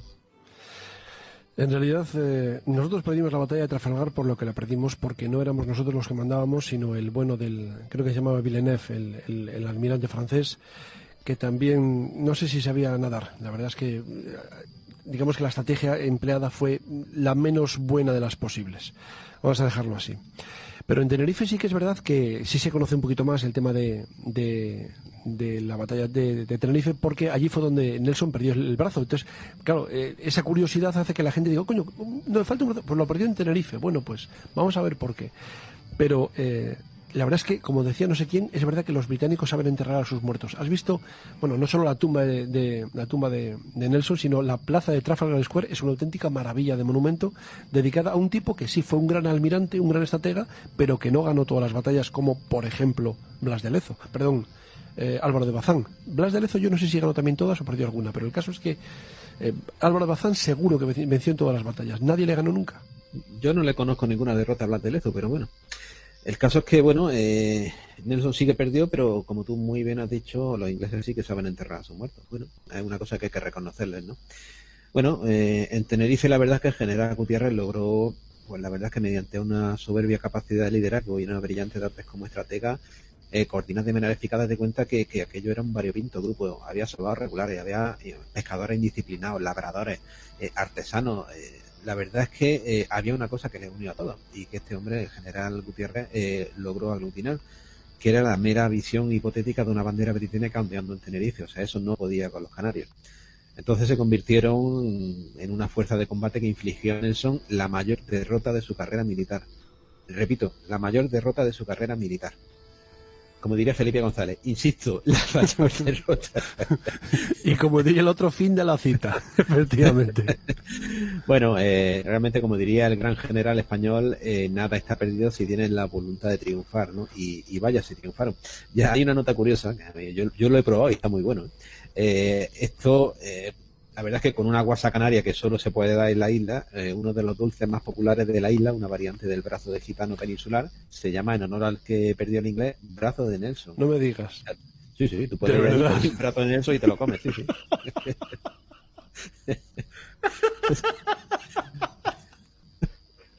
Sí. Yo quiero probar eso. No, dulcísimo. Tú imagínate que es una mezcla entre pan de Cádiz y brazo de gitano. No, buenísimo. Yo lo he probado, está muy bueno. Pero que la guasa que tiene el tema, ¿sabes? ¿Verdad que sí? Oye, no lo sabía yo eso, pero si tenemos algún oyente canario, algún oyente de Tenerife, y tiene a bien mandarme un trozo para probarlo, yo lo acepto porque curiosidad. Mira, hombre, solo por eso este verano, cuando acabemos todo el tema de la cuarentena, voy a estar hasta Tenerife, aunque sea en bicicleta. Pero cuéntanos, Juan, ¿cómo fue más o menos el tema de la batalla de Tenerife? Es decir, ¿cómo se desarrolló? ¿Cómo fue la mayor derrota de Nelson en su vida? Pues verás, nos tenemos que ir a la madrugada del 22 de julio y los buques ingleses pues se sitúan frente a la costa de Santa Cruz de Tenerife. Se botan 30 lanchas con unos 900 hombres al mando del capitán, perdón por el acento, Thornbridge. Este era el comandante del navío llamado Culloden. ¿Te das cuenta? Sí, lo han puesto desordenado. Pues se llamaba así, o sea que era premonitorio, ya no sé cómo en eso no se dio cuenta. ¿Verdad? Bueno, pues la marea contraria retrasa el avance de esta gente y la verdad es que fueron descubiertos al amanecer, ¿no? Tenerife hay que recordar que estaba muy bien fortificada y desde el castillo de Paso Alto el fuego de los cañones le hizo retroceder a sus buques, ¿no? Y la sorpresa, pues por supuesto, pues había desaparecido. Bueno, pues aquí nos vamos a las 9 de la mañana de ese mismo día y Nelson ordena otro desembarco, costase lo que costase, y el plan consistía en asaltar este mismo castillo, el castillo de Paso Alto, y desde este cañonear al principal, el de San Cristóbal, donde se hallaba el general Gutiérrez y su plana mayor, ¿no? Mientras la infantería atacaba desde tierra. Bueno, pues esta vez los 900 hombres sí que logran desembarcar en una playa que se llama del Bufadero, esto está al noreste de Santa Cruz, pero 200 españoles les cortan el paso desde la vecina cumbre de Paso Alto, lo que obliga a los invasores a resguardarse en el alto del Ramonal. Esto es otra montañita que rodea Tenerife, ¿no? Bueno, pues sale el sol y bajo un sol de justicia empiezan a cruzarse disparos de mosquete y de algún cañón de campaña. Bueno, pues los ingleses, sin agua ni alimentos y ninguna posibilidad de avanzar porque están cercados, pues el comandante Thornbridge ordena la retirada al atardecer, o sea, estuvieron todo el día bajo el fuego español, ¿no? Y Nelson, pues la verdad es que ya la criatura pues estaba de los nervios, ¿no? Porque los planes no marchaban. Así que, bueno, pues este hombre decide pues ordenar un ataque total. Y nos vamos a la noche del 24 de julio, porque 1.300 hombres embarcan en 30 lanchas y el objetivo es desembarcar en tromba por la playa a la derecha del castillo principal y por la desembocadura de los barrancos a la izquierda del mismo, para inmediatamente asaltar y rendir el castillo de San Cristóbal. Bueno, pues a las 1:30 de la mañana de ese día, el 25 de julio ya, son descubiertos los botes de la batería de la cabeza del muelle. Bueno, pues empieza el cañoneo y las baterías de San Cristóbal, Santo Domingo, San Pedro, Paso Alto, San Telmo y La Concepción, es decir, que Tenerife no estaba tan mal defendida, lo que pasa es que estaba muy bien organizada, pues no obstante a estos 700 hombres consiguen desembarcar, ¿no? La mayoría por la desembocadura del Barranquillo del Aceite y por la cadena de Blas Díaz. Lógicamente a nosotros esto nos sonará chino, pero a los tinerfeños les sonará perfectamente, ¿no? Bueno, pues un puñado de ingleses logran hacerlo por la playa a la izquierda del castillo principal, convertida en un infierno, porque había un cañón, que le llamaban el Tigre, cuya tronera enfilando la playa se había abierto el día anterior por la iniciativa providencial de un teniente español, el teniente Francisco Grandi. Bueno, pues Nelson, gravemente herido, porque se hirió, fue herido en esta escaramuza, fue reembarcado al navío Teseus y se le operó a vida o muerte porque el cirujano, bueno, viendo la herida que tenía Nelson, no tuvo más remedio que amputarle el brazo derecho por encima del codo. Y para colmo de males de los británicos, ahí el barco que llevaba más ligerito, el barco menor, un cúter, el Fox, fue hundido por la artillería española, yéndose a pique en pocos minutos con 150 hombres, municiones, armas y pertrechos para la toma del castillo de San Cristóbal, porque realmente con la derrota el hundimiento de este cúter, la derrota inglesa ya... No nos damos cuenta de lo salvaje que era la guerra en aquella época, pero tú fíjate, me estás hablando de que se hundió un barco, un cúter, con 150 hombres dentro, 150 muertos. No tenemos conciencia de lo que era la guerra en aquella época, porque ahora mismo hace como un siglo que no tenemos, bueno, un siglo, 80 años que no tenemos una guerra aquí en Europa y hemos perdido la perspectiva, pero en aquella época eran guerras salvajes con un montón de muertos y además, bueno, fíjate, acabas de decir que al bueno de Nelson le cortaron el brazo, claro, en una época en la que no había anestesia, le darían un poco de laudano o lo que fuera, pero te pregunto, ¿tú has visto las herramientas con las que se operaba, no ya en esta época, sino por ejemplo en la Guerra Civil Americana, con las que se cortaban las extremidades? Hostia, es que da miedo solo de verlas, independientemente de todo el tema de la septicemia, de todo el tema de las infecciones, de la gangrena que podías coger. Es que da miedo verlo. Sí, y de hecho, fíjate tú, me acaba de venir a la cabeza una escena de una película que encarecidamente recomiendo a todo el que quiera saber lo que eran las batallas navales en aquella época, que es una película magnífica a mi modo de ver, que se llama Master and Commander. Estaba pensando en ella, efectivamente. Con el bueno de Russell Crowe, efectivamente. Sí, pues fíjate tú que esta película forma parte de una serie de novelas marítimas con la aventura de Jack Aubrey y de su médico. El hombre que escribió estas novelas, que se me ha ido, lo tenía en la punta de la lengua y se me ha ido, no pisó en su vida un barco. Sin embargo, era un ratón de biblioteca y merced a documentación consiguió escribir las mejores novelas náuticas que se han escrito en muchísimos años, ¿no? Pero bueno, me recuerda el caso de Emilio Salgari. Emilio Salgari no había estado en su vida en Malasia, ni en la India, ni en ningún sitio, y sin embargo, él no había salido de Italia prácticamente nada. Ni siquiera Julio Verne. Julio Verne tampoco viajó tanto como para escribir las novelas de viajes que decía, y sin embargo eran ratones de bibliotecas que se dedicaban a leer sobre esos sitios, y de esas cosas que leían sacaban los libros que posteriormente todo el mundo pensaba que estaban perfectamente ambientadas. Pues me acabo de acordar del nombre, si no reviento. Patrick O'Brien, ¿vale? El que escribió la serie de Master and Commander. Tiene nombre de jugador de rugby. Ya te digo. Bueno, pues volvamos a Tenerife, porque la verdad es que la madrugada del 25 de julio, aquello de Tenerife era un caos, ¿no? Porque los enfrentamientos en las calles y plazas de Santa Cruz fueron continuos y sangrientos, ¿no? Porque los ingleses se resistían a lo inevitable. Desde la esquina de las casas en la penumbra, los soldados del batallón de infantería de Canarias disparaban a los británicos que trataban de reorganizarse para asaltar el castillo. Estos desorientados se dispersaron por el pueblo y el general Gutiérrez dividió en 4 el batallón de infantería, a cuya sección agregó contingentes de milicianos, y los posicionó de forma que barrieran a los británicos desperdigados por el pueblo en una escabechina que tiñó de sangre inglesa las calles. Bueno, nos metemos en el amanecer y las tropas españolas logran acorralar a todas las tropas desembarcadas en torno al convento de Santo Domingo, donde se refugiaron los invasores. Nelson, recién operado, ordenó un último intento de desembarco de cerca de 200 hombres, de refuerzo de 15 lanchas, pero a la luz del alba, pues la verdad es que fueron masacrados por la artillería de costa, ¿no?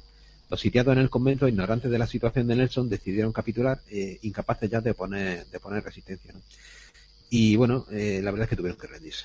La capitulación total se firmó en el castillo de San Cristóbal la mañana del 25 de julio de 1797. Estaban por un lado el general Gutiérrez y por otro lado estaba el comandante de otro navío inglés, el Cealous. Este hombre se llama Samuel Hood. Este apellido es un apellido de infausto recuerdo, de muy triste recuerdo en la memoria colectiva británica, porque Hood era el nombre de uno de los acorazados que en la Segunda Guerra Mundial fue hundido de manera muy desgraciada, y me explico con una pequeña reseña. El Hood fue hundido por otro navío alemán, creo que te sonará, que se llama Bismarck, con un disparo de suerte, porque la verdad es que uno de los disparos, cuando dispararon al Bismarck, creo que eran el Hood y el Príncipe de Gales, hubo un intercambio de disparos, de cebollazos, y el Bismarck tuvo la gran suerte de impactar con uno de sus proyectiles justamente la Santa Bárbara del Hood. Explotó, el Hood reventó vivo, al estilo del Arizona en la batalla de Pearl Harbor, y bueno, se fueron, creo que no sé si eran 1.600 hombres lo que llevaban, creo que se salvaron 3, o sea, imagínate el petardazo. La Santa Bárbara, para el que no lo sepa, es el lugar donde se guardan las balas, la pólvora, es decir, el polvorín del barco. Correcto, así es. De hecho, Santa Bárbara sigue siendo la patrona, si mal no recuerdo, del ejército de tierra, que alguien me corrija si no es así.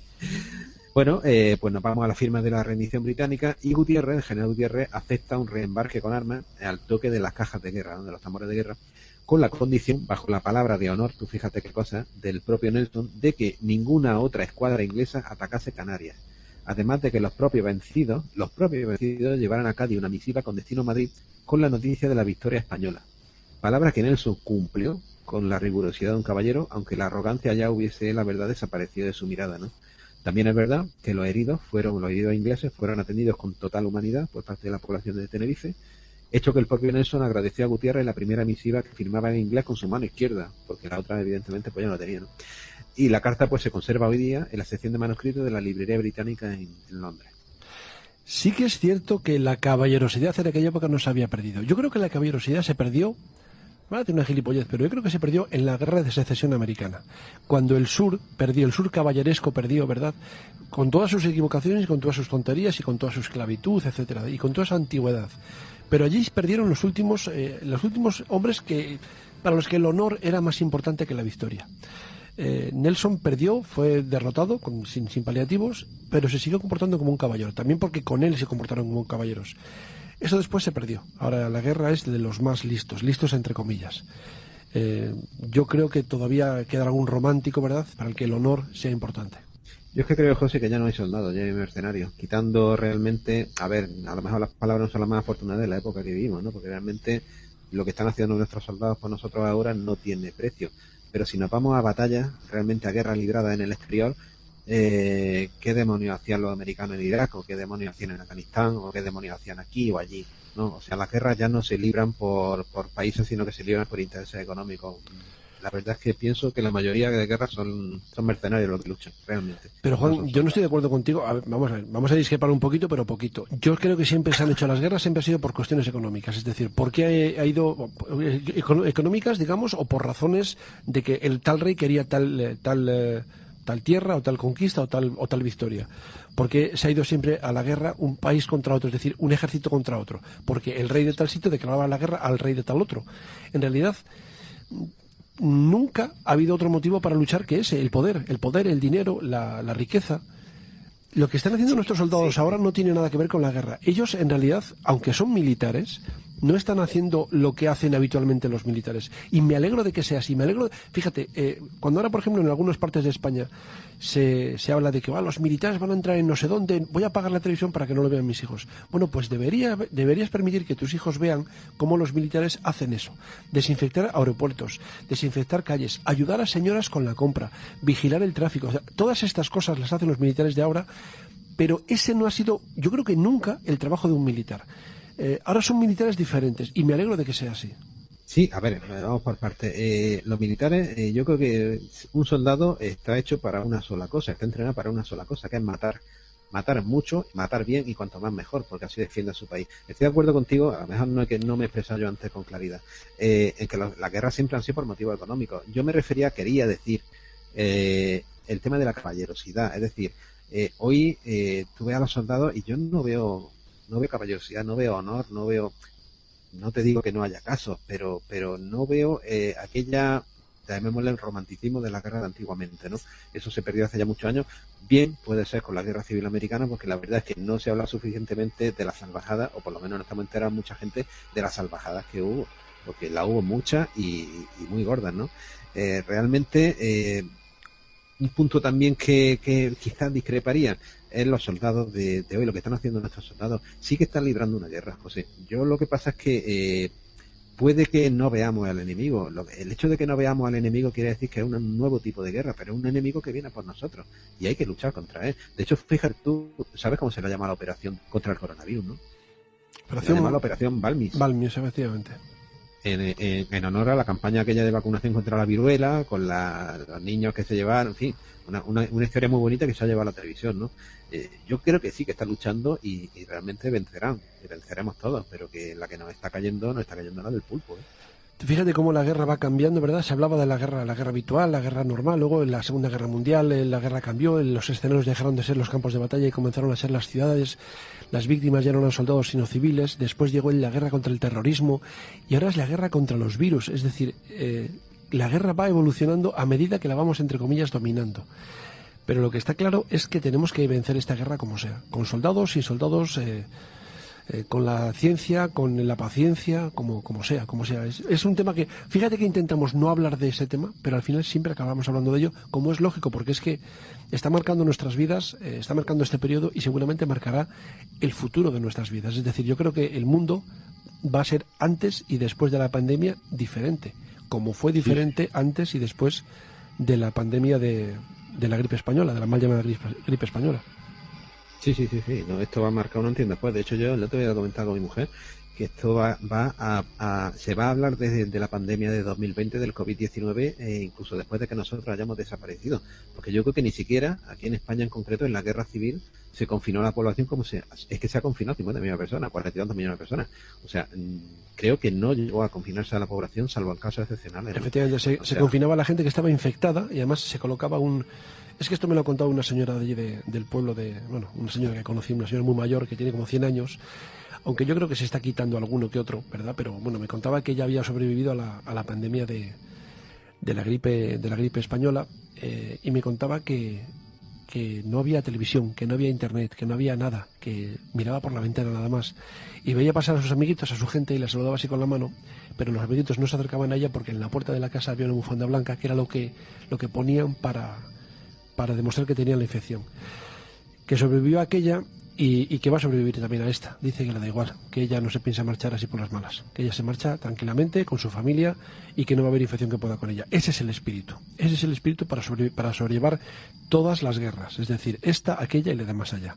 Juan, ha sido muy interesante este enemigo común que nos has puesto, ¿verdad? Nos ha llevado un poquito en brazos hacia otras épocas, nos ha contado cómo era la guerra entonces, lo salvaje que era y también lo caballerosa que era. Me ha parecido muy interesante esta píldora.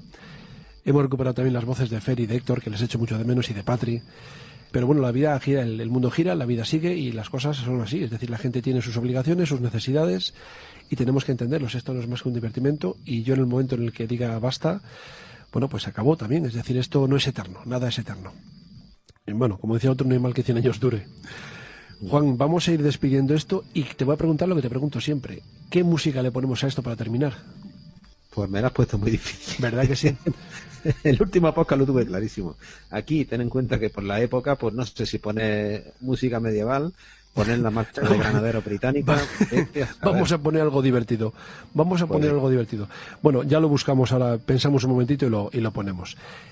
Juan, muchas gracias por este ratico y vamos a despedir el podcast quedando con la gente porque bueno, esto va a seguir, es decir, ahora durante el confinamiento tenemos más tiempo para hacer podcast y vamos a entretenernos. Es decir, hay mucha gente que dice, el otro día, ¿te acuerdas un mensaje que nos puso un oyente diciendo que vaya huevos que teníamos con la que nos estaba cayendo y hablando de Alejandría? Bueno, pues cada uno aporta lo que puede. Aparte, bueno, lo que puede. Tú estás trabajando, yo estoy trabajando, es decir, nosotros no estamos todo el día en casa. Tú estás trabajando en tu trabajo, tú tienes un horario reducido, yo tengo que darme a mis obligaciones porque resulta que para cobrar no, pero para estas cosas somos un cuerpo esencial, somos un cuerpo especial que pues, no podemos estar en otro sitio que no sea al lado de nuestro trabajo. Bueno, no voy a entrar en detalles. El caso es que aportamos lo que podemos y yo creo que esta hora y media que hacemos de podcast a la semana, junto con otros podcasts, hará que a la gente le sea más sencillo este confinamiento. Yo me siento, digamos, bien por hacer esto. No voy a decir importante, sería demasiado presuntuoso, pero me siento bien por saber que hay gente que durante hora y pico olvida la mierda que hay fuera gracias a mis palabras, a nuestras palabras. Si no pensáis así, pues igual resulta que lo que tenéis que hacer es no escuchar podcast y encerraros en vuestra habitación y llorar. Eso no soluciona nada. Yo leí el comentario el otro día también y la verdad es que no puedo calificarlo más que de desafortunado, ¿no? O sea, decir que por qué hacen un programa sobre la biblioteca, por qué hace un programa, coño, no vamos a estar, la gente está muy quemada, la gente está metida en casa, la gente está desesperada, entonces si esto, yo la verdad es que si esto ayuda a que la gente se distraiga un poquito, lo que tú dices, durante una hora y pico, que le hablemos de batallas navales o de la biblioteca o del Sun Corda, si es que da igual, si eso ayuda a que la gente se distraiga un poco de la que nos ha caído, yo mi trabajo estoy satisfechísimo y es lo que tú dices, si hay alguien que eso no le parezca bien, nosotros tenemos la libertad de hablar de lo que nos apetezca y las personas tienen la libertad de escuchar o no escuchar. Son malos tiempos de todas maneras. La gente está muy atacada, la gente está muy nerviosa. No tenemos conciencia de lo que está ocurriendo en todo el mundo, pero en todo el mundo la gente está de forma muy parecida. Pero aquí en especial en España, con las circunstancias que hemos tenido y que vamos a tener, la gente está, no por el encierro, fíjate, no es por el encierro nos está dando igual, porque es un encierro muy soft, es decir, tenemos todo tipo de entretenimientos, todo tipo de libros, todo tipo de series de televisión, internet está que echa humo, pero lo que sí es cierto es que tenemos miedo por lo que está pasando fuera.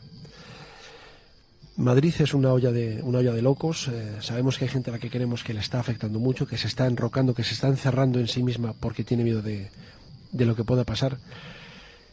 No debemos tener miedo. Lo más peligroso de esta situación es el miedo. El miedo nos lleva a hacer gilipolleces y las gilipolleces nos llevan al desastre. Hay que tener la cabeza fría y apoyarnos en la gente que nos quiere. Nada más. Apoyarnos y apoyar a la gente que nos quiere.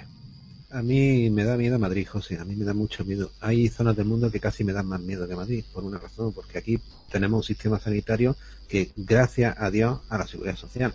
Tú imagínate cuando el virus explote en África. No quiero ni pensar. Afortunadamente creo que el calor lo desactiva un poquito y eso le va a librar, pero por ejemplo hay sitios curiosísimos como por ejemplo la India, que tiene muy pocos casos a pesar de tener tantísima frontera con China. Sí.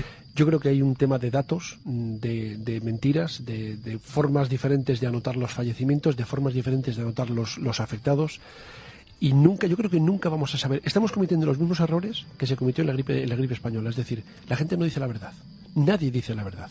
Y el que dice la verdad, como por ejemplo Italia, se está comiendo lo más gordo. Pero yo creo que no es que Italia o España tenga más casos, sino que son casos reales. Rusia está mintiendo, Vietnam está mintiendo, todos los países que tienen frontera con China están mintiendo. ¿Por qué? No lo sé, ni me importa. Pero yo creo que las cosas hay que hacerlas como hay que hacerlas. Es decir, hay que decir la verdad, porque si mientes, al final no vas a encontrar la solución. Yo creo que incluso nosotros estamos mintiendo y aposta. El otro día, ¿tú te acuerdas que Ana nos comentaba el tema de unos números que habíamos sacado y tal? Yo saqué los míos y estaba de acuerdo también. Es decir, aquí no se están tampoco reportando casos asintomáticos, o no se están reportando otro tipo de casos que aquí en España elevarían el número de contagiados al 500.000, no te lo pierdas. Claro, pero ¿por qué no se están dando datos? Porque no se tienen, es decir, porque no hay test fiables, porque compramos los test en China, en los chinos de China, y nos salen malos. Luego tenemos que pagarlos, que esa es otra, pero bueno, aquí si se hicieran las pruebas a todo el mundo, habría un montón de positivos más, de positivos asintomáticos que no van a sufrir la enfermedad, pero que sí la van a transmitir. Yo me apunto a esa teoría. Sí, yo también.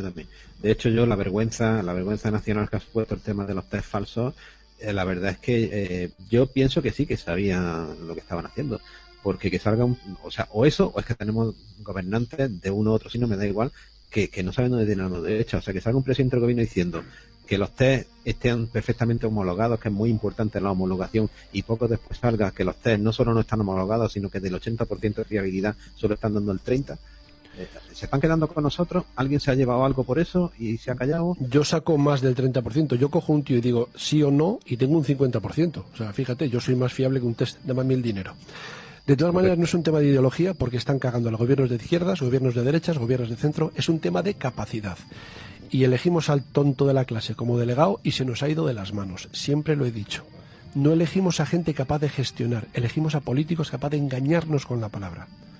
Hay que elegir gente profesional, profesionales del tema de la administración. Mira, una de las figuras importantes de todo ayuntamiento, del ayuntamiento más grande y del más pequeño, es el secretario. ¿Por qué es el secretario importante? Porque es el único funcionario profesional que cuando llega el alcalde, que se dedica a lo que se dedica, es ganadero, agricultor, trabaja en la mina, lo que sea, y llega y dice, yo quiero hacer esto, el secretario le dice, no, tú no puedes hacer esto porque la ley te dice esto, esto y esto. Bueno, pues los políticos de ahora mismo se están rodeando de asesores, no de funcionarios, no de gente que conoce la ley, y luego pasa lo que pasa. Pero bueno, escúchame, ¿tú te das cuenta de que no queríamos hablar de otra cosa que no fuera Inglaterra y nos hemos salido? Por cierto, Inglaterra, la teoría del Tito Boris Johnson, que se peina soplillos, que dice que no, tranquilos, que esto, darwinismo puro y duro, el que sobreviva. Bueno, pues ahí lo tienes, muchacho, tú también la tienes. Estamos dirigidos por los peores, por los más tontos, o por los más, no sé cómo decirlo, pero no se libra ni uno. Bueno, se libra Putin, porque a Putin el coronavirus no le entra, porque no le cabe, y si le entra no lo va a decir, ¿me entiendes? Pero vamos, el rey, ¿cómo se llama este? El Carlos de Inglaterra, que estaba buscando la corona, bueno, pues ha encontrado la que no era, ¿sabes cómo te digo? Creo que ahora está persiguiendo a su madre. Mamá, dame un abrazo, no me fastidies, muchacho, quita para allá, con un palo en la reina. Estamos de verdad, yo no sé, no logro, lo dice bien, no logro en la política europea encontrar un gobernante que esté en condiciones. Quizás el único que esté demostrando un poco más de madurez política y de sensatez y sentido común sea el primer ministro italiano. Quizás. Yo soy muy de la Merkel también, ¿eh? La Merkel a mí me da mucha tranquilidad, me da mucho miedo también, pero me da mucha tranquilidad. Es una tía que dice lo que tiene que decir. Sí, pero la Merkel al final se va siempre al mismo discurso. Ahora está pidiendo otra vez austeridad, pero austeridad, coño, si estamos como estamos, no pida austeridad. Pero es que ella viene de la Alemania del Este, La austeridad allí era comer 2 días a la semana. Bueno, Juan, despedimos. Vamos a ver, no sé qué canción voy a poner. Déjame que lo pienso y ya... Yo qué sé, pues alguna canción así de guerra, no sé. Hay una canción muy bonita sobre un muchacho que va a la guerra. Es una canción con una guitarra nada más y me encantaría ponerla. Creo que alguna ya la he puesto, pero es tan bonita que la voy a poner otra vez. Y vamos a acabar con ese alegato contra la guerra. Un alegato contra la guerra que la guerra es mala. La guerra es necesaria y vale más un buen acuerdo que un mal pleito. La guerra nunca es buena, la guerra siempre acaba con muertos y eso no es bueno nunca, porque los muertos son irreversibles. No lo olvidemos. Juan, muchas gracias. Quedamos pendientes de lo que te apetezca. Tú luego, oye, José, quieras meterme con no sé quién. Venga, pues vamos a grabarlo. Lo que haga falta. Aquí estamos a tu disposición. Muchas gracias, José. Buenas noches. Un abrazo.